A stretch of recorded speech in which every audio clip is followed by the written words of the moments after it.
Down East Magazine's August issue captures the beauty and food scene of the White Mountains and gives us a closer look at the life of one of Maine's most recognizable faces these days, Dr. Nirav Shah.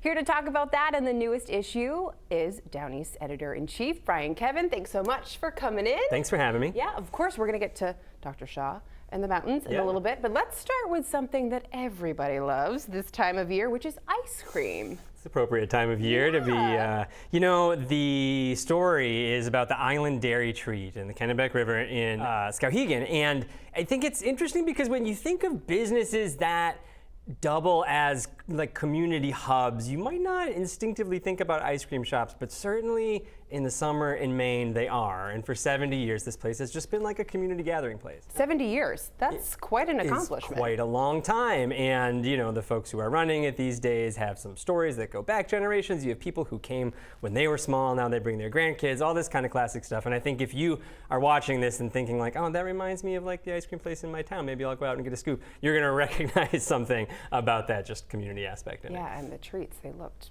pretty good. Really good. Dave Waddell, the photographer, did an amazing job of shooting images that are going to make you want to go and get a cone when you're done. Oh, love it. And as we mentioned, August issue of Down East Magazine features a familiar face.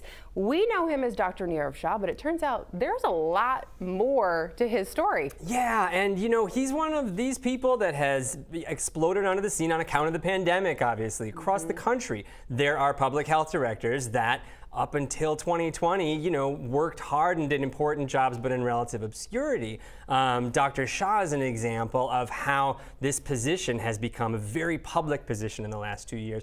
But as the story's author, Jesse Ellison, kind of reports out, you talk to others in his sphere across the country, and there really aren't a lot of other examples of folks who have obtained the kind of celebrity that for one reason or another, because he's got kind of an offbeat charisma, because we're Maine and we're small and we run into each other on the trail thing, that he has managed to attain here. Yeah, and of course we have photos of him holding his signature Diet Coke. He has an iconic soft drink, which I don't know how many other public directors you can say that about. But he's also a guy who, as he talked about with Jesse, has a complex relationship with this kind of notoriety. He came to Maine after leaving a similar position in Illinois, which was kind of a controversial stint. He is very conscious of the fact that there are folks out there who, take exception to the different sort of regulations that it's his job to promote in various ways, and sometimes butts heads with them on social media. Right. So hearing a little bit about how he's navigating this, I think was interesting, and it's a conversation that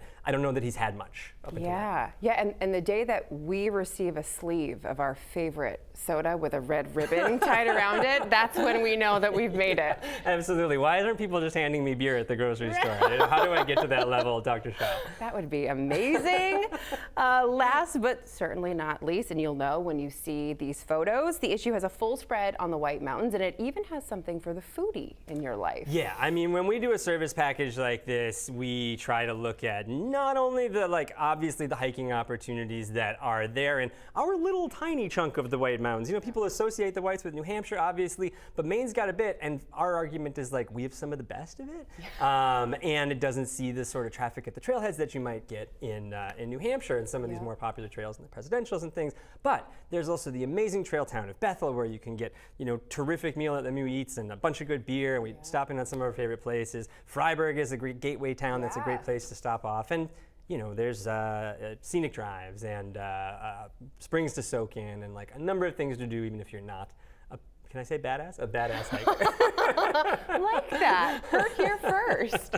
And as the article mentions, there's no shortage of visitors year-round there. Yeah. No, I mean, the Whites stay busy, but I think you can avoid some of those crowds in Maine. And whether you're somebody who wants to strap on a backpack and log in a 12-mile day, or whether you're somebody who wants to go out with the kids and hit, a couple of miles of trail and then jump into a pool to cool off, there's something in here for you. And thank you for saying this. I think the photography, the three photographers who shot this, it's going to make you want to go. It is. Our hope. It is gorgeous. Editor-in-Chief of Down East Magazine, Brian Kevin, thanks so much again for being with us. Thank you.